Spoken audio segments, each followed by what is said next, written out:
തൃണമൂൽ കോൺഗ്രസ് ദേശീയ നേതൃത്വവുമായിട്ടുള്ള എല്ലാ ബന്ധവും അവസാനിപ്പിച്ചിരിക്കുകയാണ് PV അൻവർ.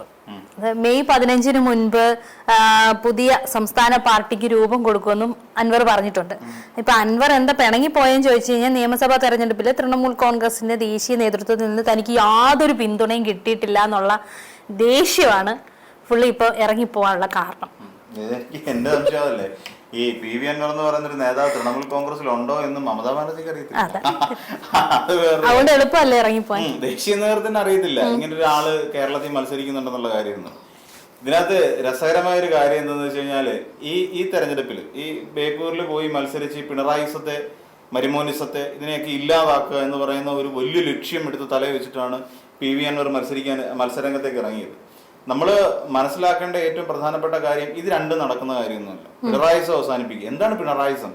ഈ പറയുന്ന പിണറായിസം എന്ന് പറയുന്ന വാക്കുകൊണ്ട് അർത്ഥമാക്കുന്നത് ഈ കണ്ട ജനങ്ങൾക്ക് അത്രയും സാമൂഹ്യ സുരക്ഷ ഉൾപ്പെടെയുള്ള പെൻഷൻ ഏർപ്പെടുത്തുന്ന ഒരു രീതിയാണ് എങ്കിൽ അത് ആ പിണറായിസത്തെ അംഗീകരിക്കാൻ ജനങ്ങൾ തയ്യാറാണ്. ഇവിടെ പിന്നെ കോവിഡ് വന്നപ്പോഴും നമ്മുടെ പിന്നെ എന്താ പറയാ, പലതരത്തിലുള്ള ഡിസാസ്റ്റേഴ്സ്, ഇപ്പം ഏറ്റവും ഒടുവിൽ നമ്മുടെ വയനാട് ദുരന്തം വരെ എത്തി നിൽക്കുന്ന സാഹചര്യത്തിൽ അതിനെയൊക്കെ മാനേജ് ചെയ്യാൻ കഴിയുന്ന ഒരു മാനേജ്മെന്റ് കപ്പാസിറ്റി ഉള്ള ഒരു നേതൃത്വമാണ് പിണറായിസമെങ്കിൽ ആ പിണറായിസത്തിനെ കേരളത്തിലെ ജനങ്ങൾക്ക് ഇഷ്ടമാണെന്നേ. അതാണ് ജനങ്ങൾ ആഗ്രഹിക്കുന്നത്. അല്ലാതെ പൊരിവെയിലത്തും പിന്നെ ടെന്റിന്റെ അടിയിലും കൊണ്ടുവന്ന് ആൾക്കാരെ കൊണ്ടുവന്ന് പാവപ്പെട്ട ആൾക്കാരെ കൊണ്ടുവന്ന് നിരത്തി കിടത്തിക്കിട്ട് അവിടെ എക്സ്റേ പരിശോധിക്കുന്ന ഉമ്മൻചാണ്ടിസം അല്ല യഥാർത്ഥത്തിൽ വേണ്ടത്. ശരിക്കും ഇങ്ങനെയുള്ള നേതാക്കന്മാരാണ് വേണ്ടത്. ഈ തെരുവിൽ ആരെങ്കിലും ഇറക്കിയിട്ടുണ്ടോ? ഇല്ല. ജനങ്ങളുടെ അടുത്തേക്ക്, നവകേരള സദസ് എന്ന് പറഞ്ഞാൽ ജനങ്ങളുടെ അടുത്തേക്ക് പോയി കാര്യം സംസാരിക്കുന്ന ഒരു സമീപനമായിരുന്നു. പിന്നെ പെൻഷൻ മുടക്കുകയായിരുന്നില്ല. പെൻഷൻ അവരുടെ കയ്യിലേക്ക് പാർട്ടി മെമ്പർമാർ വഴി പെൻഷൻ അവരുടെ കയ്യിലേക്ക് കുടിശ്ശിക കൊടുത്തു തീർത്തതാണ് പിണറായിസമെങ്കിൽ ആ പിണറായിസത്തെ ജനങ്ങൾക്ക് ഇഷ്ടമാണെന്നേ. അപ്പം ഇവിടെ ഇനിയിപ്പോ മമതായിസത്തെ തകർക്കാനാണ് പോകുന്നത്. ദേശീയ നേതൃത്വം എന്ന് പറഞ്ഞു കഴിഞ്ഞാല് ഈ എന്താണ് ശരിക്കും PV അൻവർ വിചാരിച്ചു വെച്ചിരിക്കുന്നത്? ഇതൊക്കെ കുട്ടിക്കളിയാണെന്നാണോ? നമ്മളൊന്ന് ആലോചിക്കും, എന്ത് നിലപാടാണ് ഈ PV അൻവറിനെ സംബന്ധിച്ചിടത്തോളം ഉള്ളത്? നമ്മൾ ആലോചിച്ച് നോക്കിയാൽ മതി. എന്ത് നിലപാട്, ഏത് തരം രാഷ്ട്രീയ നിലപാടാണ് PV അൻവറിനുള്ളത്? എനിക്ക് തോന്നുന്നില്ല എന്തെങ്കിലും വ്യക്തമായ ഒരു രാഷ്ട്രീയ നിലപാട് PV അൻവർ കൊണ്ടു നടക്കുന്നുണ്ട് എന്നുള്ള കാര്യത്തിൽ എനിക്ക് ഉറപ്പൊന്നുമില്ല. എവിടെ ഉറച്ചു നിൽക്കുന്നില്ല. ഇപ്പൊ നമ്മൾ നോക്കിക്കഴിഞ്ഞാല് ഒരുപക്ഷെ ഇടതുപക്ഷത്തിന്റെ സ്വതന്ത്രനായി നിലമ്പൂരിൽ നിന്ന് PV അൻവർ മത്സരിച്ച് വിജയിച്ച് നിയമസഭയിലേക്ക് എത്തുന്നു. ഒരു ശക്തനായ MLA എന്നുള്ള നിലയിലാണ് PV അൻവറിനെ കുറെ ആൾക്കാർ ആ സമയത്ത് കണ്ടുകൊണ്ടിരുന്നത്. അത് കഴിഞ്ഞ് പിന്നെ പിണറായി വിജയൻ അച്ഛനെ പോലെയാണെന്ന് മന്നവേന്ദ്ര തിളങ്ങുന്നു ചന്ദ്രനെ പോലെ നിൻമുഖം എന്നൊക്കെ പാട്ടുമൊക്കെ പാടിക്കൊണ്ട് അവിടെ പിണറായി വിജയന്റെ മുന്നിലൊക്കെ പോയ ഒരു PV അൻവറിനെ നമുക്കറിയാം. അതെല്ലാം അതെല്ലാം കഴിഞ്ഞിട്ട് ഒടുവിൽ അവിടെ നിന്ന് വിട്ടുമാറി MLA സ്ഥാനം രാജിവെക്കുന്നു. ആ ജനങ്ങളോട്, നിലമ്പൂരുള്ള ജനങ്ങളോട് കാണിച്ച നീതികേടായി മാറുന്നു അല്ലെ? ഒടുവില് ആ MLA സ്ഥാനം രാജിവെച്ച് മുന്നണി ബന്ധം വിച്ഛേദിച്ചുകൊണ്ട് നേരെ പോയി ഇവിടെ തമിഴ്നാട്ടിലേക്ക് പോകുന്നു. DMK ദ്രാവിഡ മുന്നേറ്റ കഴകത്തിലേക്ക് പോകുന്നു. അവിടെ നിന്ന് പിണറായി വിജയനായിട്ട് ഉടക്കിയിട്ടുള്ള വരവാന്ന് പറഞ്ഞിട്ട് സ്റ്റാലിൻ പറഞ്ഞു വേറെ പണി നോക്കിക്കൊള്ളാൻ പറഞ്ഞു. അവിടെ നേരെ വന്നിട്ടാണ് പിന്നെ ഇവിടെ എന്താ പറയാ DMK എന്ന് പറഞ്ഞിട്ട് മറ്റൊരു പാർട്ടി രൂപീകരിക്കുന്നത്. എത്ര പേരുടെ കാല് പിടിച്ചു. സതീശന്റെ ഉൾപ്പെടെ കാല് നക്കുകയല്ലേ ചെയ്തത് ശരിക്കും PV അൻവർ. അവിടെ വന്നിട്ട് ഇതാ ഇപ്പൊ ഈ പറയുന്ന പോലെ പുതിയ ഒരു പാർട്ടി രൂപീകരിക്കുന്നു. ഇത് വെറുതെ ഒന്നും അല്ലെന്നേ. ഇത് പിന്നെ PV അൻവർ എന്ന് പറയുന്ന ഒരു നേതാവിന് എന്നിട്ട് ഏറ്റവും ദിവസം തൃണമൂൽ കോൺഗ്രസിലേക്ക് വന്നു. തൃണമൂൽ കോൺഗ്രസ് എന്ന് കേട്ടിട്ട് മോൻസ് ജോസഫിനോട് പിണങ്ങിയ പിന്നെ ഈ സജി മഞ്ഞക്കടമ്പിൽ ചാടി നേരെ PV അൻവറിന്റെ കൂടെ പോയിട്ട് എന്തെങ്കിലും പ്രാധാന്യം കിട്ടി? അറ്റ്ലീസ്റ്റ് ഒരു സീറ്റെങ്കിലും സജി മഞ്ഞക്കടമ്പിൽ കിട്ടി. PA ജോസഫിന്റെ കൂടെ നിന്നിരുന്നെങ്കിൽ, ജോസഫ് ഗ്രൂപ്പിൽ നിന്നിരുന്നെങ്കിൽ എവിടെങ്കിലും ഒരു സീറ്റ് ഇത്തവണ മഞ്ഞക്കടമ്പലിന് കിട്ടിയേനെ. അത് കൂടി ഇല്ലാതായി സജിയെ സംബന്ധിച്ച്. ഈ പറയുന്ന ഏതെങ്കിലും നേതാക്കന്മാര് ഈ പല തെരഞ്ഞെടുപ്പ് 140 മണ്ഡലങ്ങളിലെ തെരഞ്ഞെടുപ്പ് പ്രചരണ പരിപാടികൾ ഉണ്ടായിരുന്നു. അതിൽ എവിടെയെങ്കിലും ഏതെങ്കിലും നേതാക്കന്മാര് പ്രസംഗിക്കും നമ്മൾ കണ്ടോ? ഇവരാരും പ്രസംഗിക്കും നമ്മൾ കണ്ടിട്ടില്ല. PV അൻവറിന്റെ പ്രചരണം അവിടെ അവസാനിച്ചു. അല്ലെങ്കിൽ ഏതോ 1-2 വേദി കിട്ടിക്കാണും PV അൻവറിനെ സംബന്ധിച്ച്. അല്ലാതെ PV അൻവറിന് എന്ത് മെച്ചം ഉണ്ടായി? ഈ UDF ഭാഗമായി നിന്നിട്ട് ഒരു നേട്ടം ഉണ്ടായില്ല. ഇവിടെ പരാജയപ്പെടുന്നു എന്നുള്ള തോന്നൽ PV അൻവറിന് മനസ്സിലായി തുടങ്ങി. കാര്യം ബേപ്പൂർ എന്ന് പറയുന്ന ഒരു മണ്ഡലത്തിൽ തെരഞ്ഞെടുപ്പ് കഴിഞ്ഞു ഇനിയും ഫലം വരാൻ ഏതാനും ദിവസങ്ങൾ മാത്രം ബാക്കി നിൽക്കുന്ന സാഹചര്യം. ഈ സാഹചര്യത്തിൽ ഏറ്റവും ഒടുവിലേക്ക് PV അൻവർ ചിന്തിക്കുമ്പോൾ PV അൻവർ പരാജയത്തിലേക്ക് പൊയ്ക്കൊണ്ടിരിക്കുകയാണ്. അപ്പൊ പരാജയത്തിലേക്ക് പൊയ്ക്കൊണ്ടിരിക്കുന്ന PV അൻവറിന് ഇനിയൊരു രാഷ്ട്രീയ മടക്കം സാധ്യമല്ല. തന്നെയല്ല, ഇത്തവണത്തെ തെരഞ്ഞെടുപ്പിൽ ഈ പറയുന്ന തൃണമൂൽ കോൺഗ്രസ് പറഞ്ഞു ഞങ്ങൾക്ക് അങ്ങനെ ഒരു സ്ഥാനാർത്ഥിയേ ഇല്ല എന്ന് തൃണമൂൽ കോൺഗ്രസിന്റെ കേരള ഘടകം പറഞ്ഞു കഴിഞ്ഞിരിക്കുന്നു. അപ്പൊ അങ്ങനെ ഒരു തൃണമൂൽ കോൺഗ്രസിന്റെ ചിഹ്നം പോലെയല്ല ഉപയോഗിച്ചിട്ടുള്ളത്. അപ്പൊ അങ്ങനെ വരുന്ന PV അൻവറിനെ സംബന്ധിച്ചിടത്തോളം ഇനിയുള്ളത് ഒരു രാഷ്ട്രീയ വനവാസമാണ്. എന്നുവെച്ചാൽ രാഷ്ട്രീയത്തിൽ അപ്രസക്തനാവുക എന്ന് മാത്രമാണ് പി വി അൻവറിനെ സംബന്ധിച്ചിടത്തോളം ഉള്ളത്. പിന്നെ പി വി അൻവർ ഇപ്പൊ ചാടിത്തുള്ളി നിൽക്കുന്നതിന് കാരണം വേറെ ചില കാര്യങ്ങൾ കൂടിയുണ്ട്. ഇപ്പൊ പി വി അൻവറിന് അന്ന് രാത്രി മാത്രം സഞ്ചരിച്ച് ശീലമുള്ള രാഹുൽ മാങ്കൂട്ടത്തിൽ അന്ന് രാത്രി 11:45 അവന് പിന്നെ ഇതൊക്കെ പകൽ സമയമാണ്. രാഹുൽ മാങ്കൂട്ടത്തിൽ രാത്രി മാത്രമല്ലേ ഉള്ളൂ പിന്നെ രാഹുൽ മാങ്കൂട്ടത്തിൽ കണ്ണ് കാണത്തുള്ളൂ. അതിന്റെ സ്വഭാവ സവിശേഷതകൾ വെച്ച് പറയുകയാണ് ഞാൻ.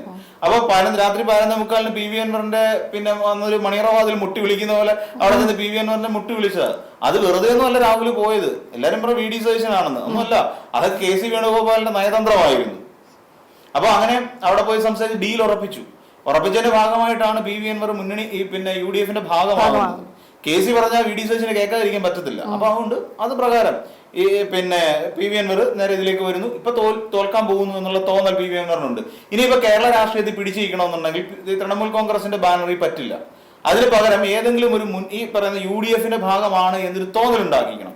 UDF ഭാഗമാണ് എന്ന് തോന്നൽ ഉണ്ടാക്കിക്കണമെങ്കിൽ അതിന് വേണ്ടത് ഈ ഒരു വിമത ഗ്രൂപ്പിനെ കെട്ടിപ്പടുക്കുക എന്നുള്ളതാണ്. ദാറ്റ് മീൻസ് ഇപ്പൊ പറഞ്ഞ നമ്മൾ നോക്കിക്കഴിഞ്ഞാൽ അറിയാം, PK ശശി ഒറ്റപ്പാലത്ത് മത്സരിച്ച PK ശശി ഉണ്ട്, പയ്യന്നൂർ മത്സരിച്ച കുഞ്ഞികൃഷ്ണനുണ്ട്, തളിപ്പറമ്പിൽ മത്സരിച്ച TK ഗോവിന്ദൻ മാഷുണ്ട്. അപ്പൊ ഇങ്ങനെ പറയുന്ന കുറച്ച് അധികം ആൾക്കാരുണ്ട്. ഇപ്പം മലമ്പുഴയിൽ VS അനുയായി സുരേഷ് കുമാർ മത്സരിച്ചു. അപ്പൊ ഇവരെ എല്ലാം കൂടെ കൂട്ടിച്ചേർത്തുകൊണ്ട് ഒരു ഗ്രൂപ്പ് ക്രിയേറ്റ് ചെയ്യുക എന്നുള്ളതാണ് ഇനി പി വി അൻവർ അടുത്തൊരു ലക്ഷ്യം വെക്കുന്നതാണ് എനിക്ക് തോന്നുന്നത്. കാരണം ഇങ്ങനെ ഒരു വിമത ഗ്രൂപ്പിനെ വളർത്തിയെടുക്കുക. അപ്പൊ ഇവിടെ പിണറായിക്കെതിരായിട്ട് ഇവിടെ ഏതാ വർക്കൗട്ട് ചെയ്യാൻ പറ്റുന്ന ഒരു കാര്യം? ഇപ്പൊ പണ്ടത്തെ വിഭാഗീയത ഇപ്പോഴും നിലനിൽക്കുന്നുണ്ട്. അതായത് VS അതീവ സ്നേഹവും എന്ന് വെച്ചാൽ VS പക്ഷവും പിണറായി പക്ഷവും ഇപ്പോഴും നിലനിൽക്കുന്നുണ്ട് എന്ന് പറയുന്ന ഒരു തോന്നലുണ്ട്. ഇപ്പം ഈ സഖാവ് തന്നെയാണ്. പിണറായി സഖാവാണെങ്കിലും VS ആണെന്നുണ്ടെങ്കിലും ഈ രണ്ടുപേരും സഖാക്കന്മാർ തന്നെയാണ്. അന്ന് VS ഒരു അനുകൂലമായ ഘടകം നമ്മുടെ കേരളത്തിൽ ഉണ്ടായിരുന്നു. ഇന്ന് അങ്ങനെയല്ല. ഇന്നത്തെ കാര്യങ്ങൾ സംബന്ധിച്ച് നോക്കുകയാണെന്നുണ്ടെങ്കിൽ VS അച്യുതാനന്ദൻ എന്ന് പറഞ്ഞ പാർട്ടിയുടെ എക്കാലത്തെയും മികച്ച നേതാക്കന്മാരിൽ ഒരാളായിട്ട് അവരോധിക്കപ്പെട്ടു കഴിഞ്ഞ ഒരു നേതാവാണ്. അപ്പൊ ഇനി ഇവിടെ പക്ഷം പിടിച്ച് നിന്നിട്ട് കാര്യമൊന്നുമില്ല. ഈ സുരേഷ് എന്ത് പക്ഷമാണ്? VS പക്ഷം എന്ന് പറയാൻ പറ്റും സുരേഷ് കുറച്ചു കാലം ഇപ്പൊ പിന്നെ VS അച്യുതാനന്ദന്റെ കിണ്ടിയും കോളാമ്പയും പിടിച്ച് നടന്ന പരിചയമല്ലാതെ വേറെ എന്ത് രാഷ്ട്രീയ പരിചയമാണ് സുരേഷ് കുമാറിനുള്ളത്? അപ്പൊ അങ്ങനെയുള്ള നേതാക്കന്മാരെ വിളിച്ച് കൂട്ടിച്ചേർത്തുകൊണ്ട് ഒരു വിമത ഗ്രൂപ്പ് ഉണ്ടാക്കി എടുത്തുകൊണ്ട് അതിനെ പുതിയൊരു രാഷ്ട്രീയ പാർട്ടി എന്നുള്ള നിലയിൽ അവതരിപ്പിക്കുക എന്നുള്ളതാണ് ഇപ്പോൾ പി വി അൻവർ ലക്ഷ്യം വെക്കുന്നത്. എന്നിരുന്നാൽ തന്നെയും പി വി അൻവർ മുന്നോട്ട് വെക്കുന്ന രാഷ്ട്രീയ ആശയങ്ങൾ ഒരിക്കലും കേരളത്തിലെ ജനങ്ങൾക്ക് ബോധ്യപ്പെടില്ല. എന്തുകൊണ്ടാണ് എന്ന് ചോദിച്ചാൽ പി വി അൻവറിനെ ഈ പറയുന്ന പോലെ ഒരു രാഷ്ട്രീയ നിലപാടില്ല. അത് ഏറ്റവും വലിയ പ്രശ്നമാണ്. കാരണം എന്ന് വെച്ച് കഴിഞ്ഞാൽ പിന്നെ അവിടെ പുള്ളിക്കാരനെ സംബന്ധിച്ചിടത്തോളം എന്ത് നിലപാട് നമുക്ക് പറയാൻ കഴിയും? DMK പോയി വീണ്ടും DMK ഉണ്ടാക്കുന്നു, തൃണമൂൽ കോൺഗ്രസിലേക്ക് പോകുന്നു, UDF നിൽക്കുന്നു. ഒരു രാഷ്ട്രീയ നിലപാടും ഇല്ല. ആദ്യം കോൺഗ്രസിലായിരുന്നു, ലീഗ് എന്നൊക്കെ പറയുന്ന പോലെ എല്ലാ തരത്തിലും എല്ലായിടത്തും തനിക്ക് എവിടെയാണോ പ്രയോജനം കിട്ടുക. ഇപ്പൊ നമുക്കറിയാവുന്ന പോലെ ഒരു രാഷ്ട്രീയ പാർട്ടിയിൽ ഒരു സ്ഥാനാർത്ഥിയായിട്ട് മത്സരിച്ചു കഴിഞ്ഞാൽ അവിടെ നിന്ന് കേന്ദ്ര ഫണ്ട് വരാനുണ്ട്. ആ കേന്ദ്ര ഫണ്ട് കിട്ടിക്കാണില്ല. കാര്യം തൃണമൂൽ കോൺഗ്രസിന് അറിയില്ല ഇങ്ങനെ ഒരു നേതാവ് ഇവിടെ മത്സരിക്കുന്നതായിട്ട്. അപ്പൊ അതുകൊണ്ട് കേന്ദ്ര ഫണ്ട് കിട്ടില്ല, തൃണമൂൽ കോൺഗ്രസിന്റെ പൈസ കിട്ടില്ല, സ്വന്തം പൈസ കളിക്കേണ്ടി വരും, അല്ലെങ്കിൽ UDF കൊടുക്കുന്ന നക്കാപ്പിച്ചെടുത്തിട്ട് ഇറക്കേണ്ടി വരും. അപ്പൊ ഇതൊക്കെ സംബന്ധിച്ചിടത്തോളം ഇനിയിപ്പോ UDF ഭാഗമായി നിന്നുകൊണ്ട് അത്യാവശ്യം പണം വരാൻ സാധ്യതയുള്ള രാഷ്ട്രീയ പാർട്ടി രൂപീകരിക്കുക എന്നുള്ളതാണ് പി വി അൻവർ ലക്ഷ്യം വെക്കുന്നത്. അല്ല വേറെ ഒരു കാര്യമില്ല ഇതിനകത്ത്. പിന്നെ മറ്റൊരു കാര്യം പറഞ്ഞു കഴിഞ്ഞാൽ ഇനി അതല്ല എന്നുണ്ടെങ്കിൽ പി വി അൻവറിന് വേറൊരു ലക്ഷ്യം കൂടിയുണ്ട്. നമുക്ക് അറിയാവുന്ന പോലെ ദേശീയ മുസ്ലിം ആവുക, അലി അക്ബറിനെയൊക്കെ പോലെ ദേശീയ മുസ്ലിമായി മാറുക എന്നുള്ളതാണ്. ദേശീയ മുസ്ലിം ആവുന്നത് എങ്ങനെയാ? ഒരു മുസ്ലിം ആണ് എന്നുണ്ടെങ്കിൽ മുസ്ലിം നാമധാരിയായ ഒരാൾ ദേശീയ മുസ്ലിം പദവിയിലേക്ക് എടുത്ത് ഉയർത്തപ്പെടുന്ന ഒരു സാഹചര്യമുണ്ട്. ആ സാഹചര്യം BJP-യോട് കൂടി ചേർന്ന് നിൽക്കുമ്പോഴാണ്. ഇപ്പൊ അലി അക്ബർ എന്ന് പറയുന്നത് പിന്നീട് അദ്ദേഹം വലിയ ചലച്ചിത്ര സംവിധായകനൊക്കെ ആയിരുന്നു. പിന്നീട് രാമസിംഹൻ എന്നുള്ള പേര് സ്വയം സ്വീകരിച്ചു പോയ ഒരു വലിയ നേതാവാണ് അദ്ദേഹം. അപ്പം പിന്നെ വേറൊരാളും കൂടി ഉണ്ട്, അദ്ദേഹത്തിന്റെ പേര് കൃത്യം പിന്നെ ഇവരൊക്കെ ഈ പറയുന്ന ദേശീയ മുസ്ലിം പദവിയിലേക്ക് എടുത്തുയർത്തപ്പെട്ട് കുറെ നേതാക്കന്മാരാണ്. അപ്പൊ ആ നിലയിലേക്ക് ഉയർന്നു പോകാനാണ് ആഗ്രഹിക്കുന്നത്. അപ്പൊ അങ്ങനെ വന്നു കഴിഞ്ഞാൽ നാളെ ഈ പറയുന്ന പോലെ പിന്നെ എന്താ പറയാ PC ജോർജിനെ പോലെ PC ജോർജ് ഇപ്പൊ പൂഞ്ഞാറിൽ മത്സരിക്കുന്നു, BJP ടിക്കറ്റില്ല. എന്ത് നിലപാടുണ്ട്? കോൺഗ്രസ് ആയിരുന്നു, കോൺഗ്രസിൽ ജനപക്ഷം ഉണ്ടാക്കി, ജനപക്ഷത്തിൽ നിന്ന് ഈ പറയുന്ന പോലെ പിന്നെ ദേശീയ ക്രിസ്ത്യാനിയായി മാറി. അപ്പം ദേശീയ ക്രിസ്ത്യാനിക്ക് ഇപ്പൊ പറയുന്നത് ഒരു ക്രിസംഗീന്നാണ്. അപ്പം അങ്ങനെ ഒരു പദവിയിലേക്ക് ഇവരെടുത്ത് ഉയർത്തപ്പെടുകയും ചെയ്തു. അപ്പം എന്ന് പറയുന്ന പോലെ ഇനിയിപ്പോ പി വി അൻവറിനെ സംബന്ധിച്ചിടത്തോളം ഇനി അത് മാത്രമാണ് നോട്ടം. ഇവര് ശരിക്കും പറഞ്ഞ ഈ ജനങ്ങളെ പൊട്ടന്മാരാക്കാനല്ലേ നോക്കിക്കൊണ്ടിരിക്കുന്നത്. പക്ഷെ അവർക്കത് മനസ്സിലാവുമല്ലോ, ജനങ്ങൾക്ക് മനസ്സിലാവും.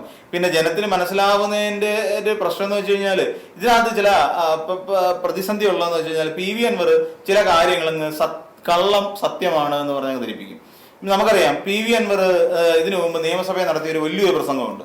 അതായത് VD സതീശൻ എന്ന് പറയുന്ന നേതാവ് 150 കോടിയോ മറ്റോ കർണാടകയിൽ നിന്ന് മീൻ വണ്ടിക്കകത്ത് കേരളത്തിലേക്ക് കടത്തി എന്ന് പറയുന്ന ഒരു ആരോപണമുണ്ട്. എന്നിട്ട് ആ ആരോപണം ഇപ്പൊ അവിടെ ആ ആരോപണം ഇപ്പൊ ഉന്നയിക്കാൻ PV അൻവർ തയ്യാറാണോ? ആ തെളിവ് കൊടുക്കാൻ PV അൻവർ തയ്യാറാണോ? അല്ല. കാര്യം ചിലതൊക്കെ വിഴുങ്ങേണ്ടി വരും. PV അൻവറിന്റെ ഒരു പ്രശ്നം അതാണ്. ചിലതൊക്കെ അങ്ങ് വിഴുങ്ങി എവിടെയെങ്കിലും മാറി ഒതുങ്ങിക്കൂടി ജീവിക്കേണ്ടി വരും. അതാണ് ഇപ്പൊ നടക്കുന്നത്. വാലാട്ടിക്കൊണ്ട് നടക്കുക. അതാണ് പിന്നെ പറ്റിയ പണി. ഇനി അങ്ങോട്ട് ഇനി മമതായുസം തകർക്കാനായിട്ട് ബംഗാളിലോട്ട് ചെന്ന് അവര് മൂട്ടി തീയിട്ട് വിടും. അവിടെ എല്ലാം പറ്റില്ല. അവിടെ മമതാ ബാനർജിയെ വെട്ടാൻ പറ്റുമോ? PV അൻവർ പോയിട്ട് മമതാ ബാനർജിക്ക് എതിരെ ചെയ്യുന്നുണ്ട് പ്രസംഗിക്കാൻ പറ്റുമോ? അവരെ ഓടിച്ചു വിടും. പിന്നെ അവർക്ക് ദീദിയാണ് മമതാ ബാനർജി എന്ന് പറഞ്ഞാൽ.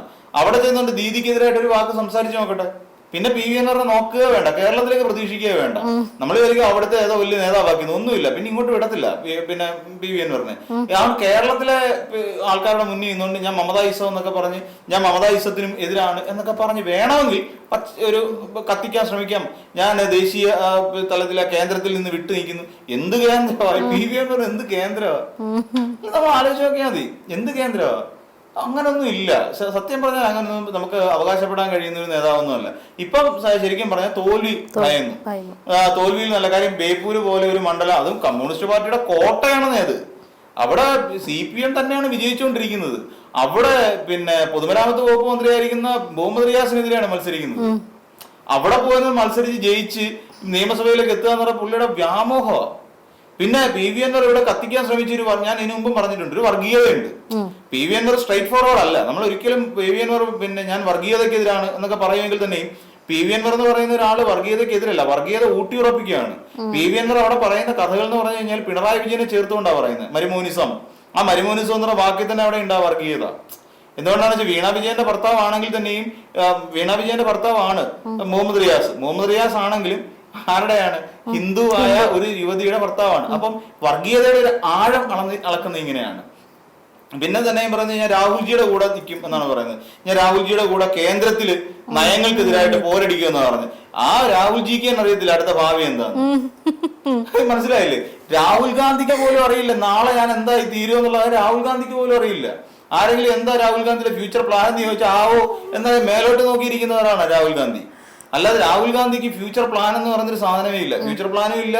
ഫ്യൂച്ചറിൽ എന്തായി തീരുമോ എന്നുള്ള ഒരു ധാരണ പോലും ഈ പ്രിയങ്ക ഗാന്ധിക്കും ഇല്ല, രാഹുൽ ഗാന്ധിക്കും ഇല്ല. ആ രാഹുൽ ഗാന്ധിയുടെ കൂടെ വന്നിട്ട് എന്ത് ചെയ്യാനാ? ഇവിടെ പോയി നിൽക്കും. ഇനി എങ്ങോട്ട് പോവാനില്ല. ആകെ ഇനി പോകാനുള്ള സ്ഥലം എന്ന് പറഞ്ഞാൽ നേരത്തെ ദേശീയ മുസ്ലിം ആവുക, എന്നിട്ട് വർഗീയതക്കെതിരെ പോരാടിക്കുക. അതാകുമ്പോൾ വർഗീയത ഇല്ലാത്തൊരു പാർട്ടിയാണല്ലോ BJP. അതുകൊണ്ട് വർഗീയതക്കെതിരെ പോരാടാൻ പറ്റും. ഇതൊക്കെയാണ് PV അൻവർ അവസാനം അവിടെ ചെന്ന് നിൽക്കും. മിക്കവാറും എല്ലാവരുടെ ഓട്ടം ചെന്ന് അവസാനിക്കുന്നത് അവിടെ അല്ലേ. നമ്മൾ നോക്കിക്കോളൂ. ഇവ പിന്നെ പി സി ജോർജ് എങ്ങനെയാ ഓടിയത്? PC ജോർജ് കോൺഗ്രസിലായിരുന്നു. എന്നിട്ട് ഉമ്മൻചാണ്ടിയെ കുറിച്ച് അനാവശ്യം പറഞ്ഞു വരുത്തി. എന്നിട്ട് അത് ജനപക്ഷം എന്ന് പറഞ്ഞൊരു പാർട്ടി ഉണ്ടാക്കി. ജനപക്ഷം നിന്നിട്ട് ജയിക്കില്ല, രക്ഷപ്പെടില്ല എന്ന് തോന്നിയോടുകൂടി ആ ജനപക്ഷം അവസാനിപ്പിച്ച് കൃസംഖ്യയായി. പിന്നെ BJPയെ സൂചിപ്പിക്കുന്ന തരത്തിൽ ഈ പറയുന്ന പോലെ ഓരോന്ന് പറയുക, പബ്ലിക്കായിട്ട് പിന്നെ കൂവുക, വെല്ലുവിളിക്കുക, ഇതൊക്കെ ചെയ്തുകൊണ്ട് PC ജോർജ് വേറെ തലത്തിലേക്ക് പോയി. പിന്നെ ഏറ്റവും അവസാനം PC ജോർജിനെ നമ്മൾ കണ്ട എവിടെ? സംഘപരിവാറിന്റെ വേദിയിലാണ്. അതുപോലെ തന്നെ ഒരു അധപ്പതനം ശരിക്കും പറഞ്ഞ പിന്നെ ഈ PV അൻവറിന് ഉണ്ടാവും. സത്യം പറഞ്ഞു കഴിഞ്ഞാൽ എനിക്ക് PV അൻവറിന്റെ ഒരു കൺവർഷൻ ഭയങ്കര ഇതായിട്ടാണ് ഫീൽ ചെയ്യുന്നത്. കാര്യം PV അൻവറിനെ ഇടതുപക്ഷത്തിന്റെ ഇതിൽ നിന്നിട്ട് PV അൻവർ ഒരു ശക്തനായ ഒരു നേതാവായിട്ടാണ് പലരും കണ്ടത്. നിലപാടുള്ള ഒരു നേതാവ് എന്നുള്ള നിലയിൽ കണ്ട ആ PV അൻവർ പിന്നീട് കേരളത്തിലെ രാഷ്ട്രീയ കോമാളിയായി മാറുന്ന ഒരു കാഴ്ച ദയനീയമാണ്. സത്യം പറഞ്ഞാൽ ഇന്ന് PV അൻവർ എന്ന് കേട്ടാൽ കുട്ടികൾക്ക് പോലും ചിരി വരും. സത്യം പറഞ്ഞാൽ കാര്യം ഒരു പൊളിറ്റിക്കൽ ബഫൂണായി മാറിക്കഴിഞ്ഞു. ആ ഒരു നിലയിലേക്ക് PV അൻവർ അധപ്പതിച്ച് പോയി കഴിഞ്ഞു എന്നുള്ളതാണ് കാര്യം. എന്തിനു വേണ്ടിയിട്ടാണ് ഇങ്ങനെയും മാക്രിച്ചാട്ടം ചാടുന്നത് എന്നുള്ളതാണ് മനസ്സിലാവാത്തത്. പലയിടങ്ങളിലേക്ക് ഇങ്ങനെ ചാടിക്കൊണ്ടിരിക്കുക. അതൊരു തെറ്റായ പ്രവണതയാണ്. ഒരുപക്ഷെ വേറെ ഒരു ഈ PC ജോർജ് പോലും ഇത്രത്തോളം ചാടിയിട്ടുണ്ടെന്ന് എനിക്ക് തോന്നുന്നില്ല. PC ജോർജിന്റെ ചാട്ടം BJPയിൽ അവസാനിച്ചു. ഇനി ഇത്തവണത്തെ തെരഞ്ഞെടുപ്പിൽ പരാജയപ്പെട്ട ഇനി എങ്ങോട്ട് ചാടുമെന്ന് PC ജോർജിന് തന്നെ വേറെ നിശ്ചയമില്ല. പിന്നെ എന്തെങ്കിലും വിവരക്കിടക്ക പറഞ്ഞ് PC ജോർജ് പൂഞ്ഞാറ് തന്നെ ഉണ്ടാവും. അക്കാര്യത്തിൽ നമുക്ക് ഉറപ്പുണ്ട്. പക്ഷെ PV അൻവറിന്റെ കാര്യത്തിൽ വലിയ കഷ്ടമാണ്. പിന്നെ ഒരു നിലപാടുണ്ടായിരുന്ന ഒരു നേതാവ് ഇല്ലാതാവുന്ന കാഴ്ചയാണ് സത്യം പറയാൻ PV അൻവറിലൂടെ നമുക്ക് കാണാൻ സാധിക്കുന്നത്.